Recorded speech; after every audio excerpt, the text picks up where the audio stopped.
특히 젊은 분들한테서 이런 얘기들을 들을 수가 있어요. 미주신경성 실신, 왜 생기는 걸까요?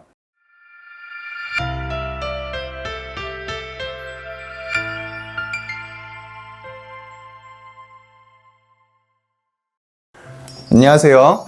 부산 더드림한의원 대표원장 정재환입니다.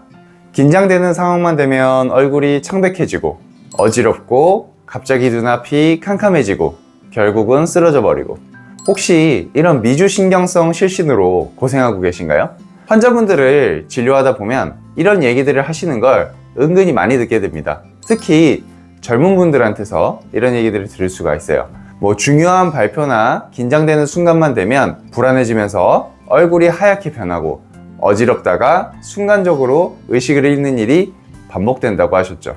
병원에서 정밀 검사를 받으셨지만 특별한 이상은 없고 신경성이라는 말만 이제 들었다고 하는 경우가 많습니다. 저도 예전에 이런 상황에 대해서 블로그에 글을 적었고, 환자분들이 오셔서 이렇게 진료를 해보면 공통점이 있었고, 거기에서 치료에 대한 실마리를 명확하게 찾을 수 있었습니다.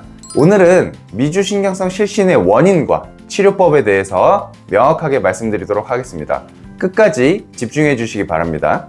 미주신경성 실신, 왜 생기는 걸까요? 결론부터 말씀드리겠습니다. 원인은 딱 두 가지입니다. 첫 번째는 자율신경 실조, 즉 자율신경의 불균형이고요.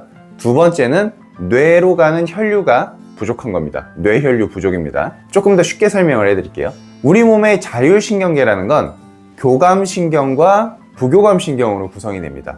교감신경은 차의 엑셀처럼 몸을 비상모드, 긴장모드로 만들어줍니다. 부교감신경은 브레이크처럼 몸을 휴식모드로 돌려줍니다. 이 미주신경성 실신은 엑셀과 브레이크의 혼선입니다. 제대로 작동하지 않고 균형을 잃어버리는 거죠. 보통 우리가 긴장하거나 스트레스를 받으면 교감신경이 활성화되면서 심박수와 혈압이 올라가게 됩니다. 그런데 이 반응이 너무 강하게 지속이 된다면, 즉 긴장과 스트레스가 너무 지나치게 된다면 몸은 이 과열된 엔진을 보호하기 위해서 미주신경, 즉 부교감신경을 과도하게 활성화시켜서 브레이크를 확 밟아버립니다. 문제는 이 브레이크가 너무 강하게 걸리면서 심박수와 혈압이 급격하게 떨어지고 순간적으로 뇌로 가는 혈류가 줄어들면서 실신하게 되는 겁니다. 이 부교감신경이 또 과하게 활성화가 되면 심장이라는 펌프의 힘이 약해지고 혈관이 넓어지다 보니까 머리끝까지 피가 도달하지 못하게 됩니다. 혈액이라는 전류 공급이 심각하게 떨어지면 이 뇌는 망가지는 걸 막기 위해 스스로 전원을 꺼버립니다. 쉽게 말하면 너무 긴장해서 쓰러지는 것이 아니라 과도한 긴장 때문에 몸이 급하게 휴식 모드로 들어가면서 쓰러지는 겁니다. 이게 바로 미주신경성 실신입니다. 제가 진료실에서 본 미주신경성 실신이나 어지럼증이 있는 분들한테는 아주 특징적인 증상들이 공통적으로 나타납니다. 뇌로 혈액이 잘 도달하지 못한다면 뇌 근처에 있는 얼굴이나 편도에도 혈액이 제대로 공급되지 않기 때문에 그런 공통적인 증상들이 나타나게 됩니다. 혹시 이런 증상이 있는지 한번 잘 살펴보세요. 입술이 건조하다, 여름에도 건조하고 늘 립밤을 바른다, 심하면 뜯게 됩니다. 건조해서. 그다음에 피곤하면 구내염이 잘 생긴다, 또 컨디션이 안 좋으면 입 주위에 포진이 잘 생긴다, 코가 건조하고 코딱지가 자주 생긴다, 심하면 코피도 날 수가 있습니다. 또 피곤하면 목이 붓는다, 목이 붓고 칼칼한 거죠. 이거 편도염이라고 합니다. 또 앉았다 일어날 때, 누워있다 일어날 때, 즉 자세를 바꿀 때 어지럽다. 주변의 온도는 동일한데 나 혼자 더웠다 추웠다 하는 증상이 짧은 간격으로 반복된다. 혈액순환이 안 되는 곳은 건조해지고 면역력이 떨어져서 염증이나 기능 이상이 잘 나타납니다. 실제로 미주신경성 실신 환자분들한테 이런 증상들을 말씀드리면 대부분 맞아요, 저 이런 증상들 있어요 하면서 공감을 많이 하십니다. 그렇다면 한의원에서는 어떻게 진단할까요? 일반 병원 검사에서는 특별한 원인을 잘 못 찾고 오십니다. 이거는 이제 구조에 대한 검사를 주로 하면은 이 원인을 잘 못 찾는 게 맞습니다. 그래서 한의원에서는 자율신경의 균형 상태를 살피는 기능적인 검사를 하게 됩니다. 그러니까 자동차의 엔진의 형태는 멀쩡해도 전기 배선, 자율신경에 해당하죠. 그리고 연료 공급, 혈액순환이 잘 되고 있는지를 확인하는 겁니다. 저희 한의원에서는 옴니핏 그리고 UBO 검사를 통해서 세 가지를 측정하게 됩니다. 첫 번째는 자율신경 균형 검사입니다. 그러니까 교감신경과 부교감신경의 활성 정도를 측정하는 거죠. 그래서 긴장 상태나 회복 능력을 평가하게 됩니다. 두 번째는 뇌파 검사입니다. 뇌파의 변화를 통해서 신경계의 흥분 패턴 그리고 현재 내 뇌의 어떤 상태를 파악하게 됩니다.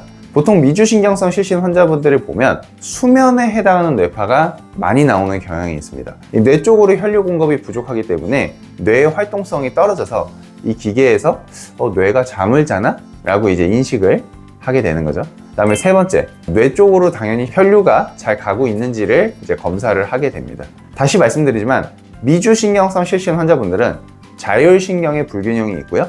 특히 뇌 혈류가 떨어지는 패턴이 있기 때문에 이런 검사들을 하게 됩니다. 자, 그럼 한의원에서는 어떻게 치료하게 될까요? 한의학에서는 이 미주신경성 실신을 기혈순환의 순간적인 허탈로 봅니다. 쉽게 말하면 뇌로 혈액과 기의 순환이 정상적으로 이루어지지 못한다는 거죠. 그래서 과도한 긴장이 이어지다가 순간적으로 기운이 빠져나가면서 의식을 잃는다. 이렇게 보시면 됩니다. 치료의 핵심은 두 가지입니다. 원인과 결국 똑같아요. 원인을 이제 해결해주면 되는 거죠. 뇌로 가는 혈류를 안정적으로 늘리고 자율신경의 균형을 회복하게 됩니다. 그래서 첫 번째로는 이제 한약 치료를 하게 됩니다. 저희 더드림한의원에서는 한약을 원내에서 직접 조제합니다. 교감신경과 부교감신경의 조절 기능을 돕고 뇌 혈류를 회복하는 방향으로 처방을 하게 됩니다. 특히 뇌 혈류가 부족한 분들을 보면 간에 과도하게 혈액이 저장되어 있는 경우가 많습니다. 이거는 이제 내원하시면 자세하게 설명을 해드리겠지만, 그래서 간에서 뇌 쪽으로 혈액이 갈 수 있도록 그런 한약을 주로 구성하는 경우가 많고요. 두 번째는 침치료입니다. 뇌 혈류를 조절하는 백회, 인당, 신문, 내관, 풍지 등의 혈자리를 사용하게 됩니다. 자율신경을 안정시키고 뇌로 순환을 촉진하는 혈자리와 침법으로 가속과 제동의 균형을 회복하게 됩니다. 저희 한의원에서는 한약의 경우 15일마다 환자분의 경과를 체크하고 다음 한약을 조제하게 됩니다. 미주신경성 실신 환자분들을 진료해보면 보통은 3개월의 치료로 대부분 엄청나게 개선되는 경우가 대부분입니다. 그리고 전체적인 몸의 컨디션과 활력도 매우 개선되는 경우가 많습니다.